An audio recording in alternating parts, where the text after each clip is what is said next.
and welcome to episode 3 of Geek News. Yeah. And anyway, in this video, I'm not going to have the second camera, unfortunately, because it's a long story, but basically, long story short, the radio mic I usually use to record my voice is out of battery and I don't have any more. And the microphone I'm using to record the audio now would be in shot if I used a second camera. So I just decided to go all single camera like. Yeah. Anyway, let's get on with the news.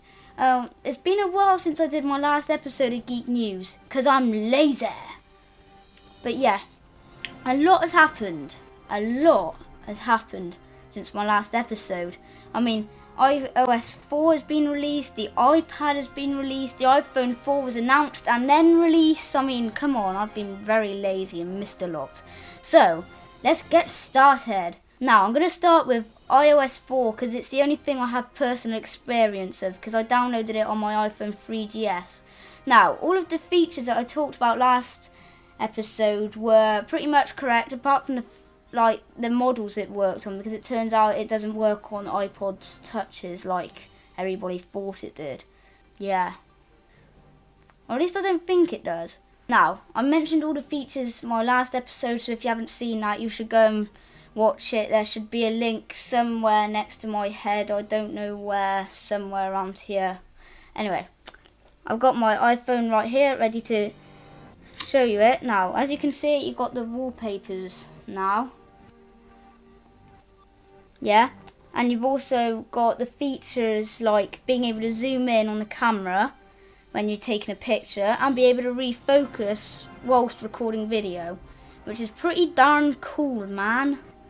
And besides, let's just get to it. Now I'm going to show you multitasking first.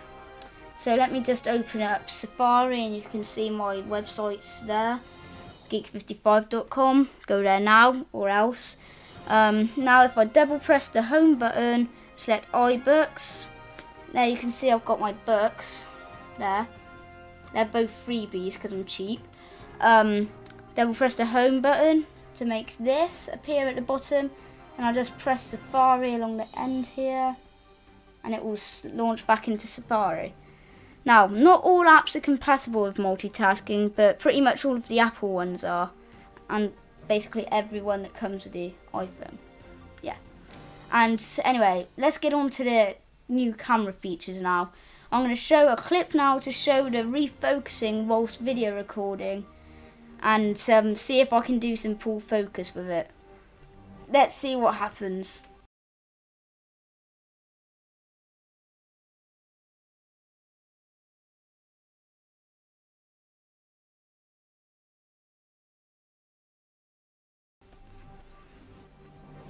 Okay, so that was that clip, and it was alright, I suppose. Not the best I've seen in the world, because sometimes it goes focus, unfocus, focus, trying to find its focus point, focus.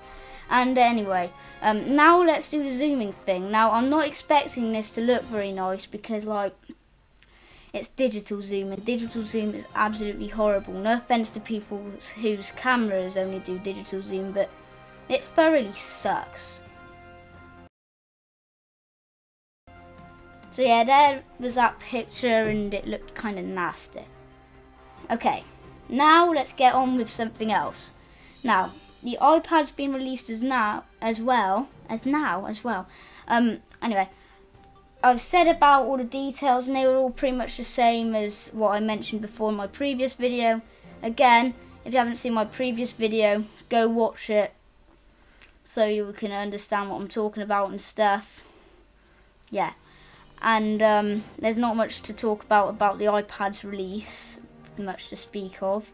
Now let's talk about the iPhone 4's release. I mean, I didn't talk about this at all the last episode. In fact, it hadn't even been announced the last episode. That just shows how out of date my last episode is. And yeah, so the iPhone 4 was announced and I'm going to list the new features of that now. Right, it has the FaceTime video calling, which isn't the best video calling in the world because A, you have to be on a Wi-Fi for it to work. It doesn't work on 3G. And B, the other person has to have an iPhone 4 as well. So, like, your friends have to all like the iPhone 4. And you have to be lucky enough to be in a BT open zone or something, wherever you are. What's the point in that? And anyway, it's also got a front-facing camera, which is similar specs to the back-facing camera on the iPhone 3GS. And the back-facing camera on the iPhone 4 is 720p.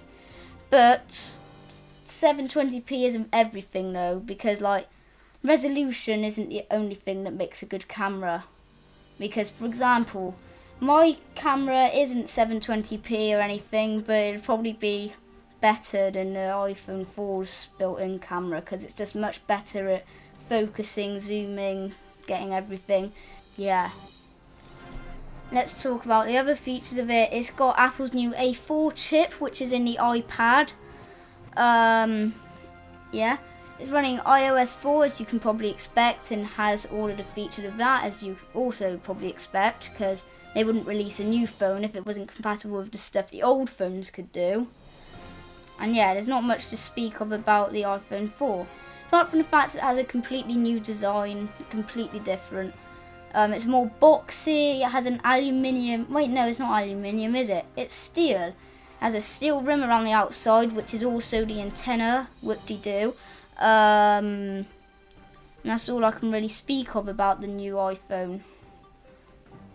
Yeah. And that's all I really have to speak of in this episode of Geek News. So, hope you all enjoy yourselves doing whatever you want to do. Now, I do apologise because there's not been a Geek News or even a Geek 55 video at all for a while. And I thought I'd do an extra long episode of Geek News today, because there's not going to be any videos for ages again, because I'm going in for an operation. I'm going to play myself the song on the world's smallest violin. You won't get this if you haven't seen the last video.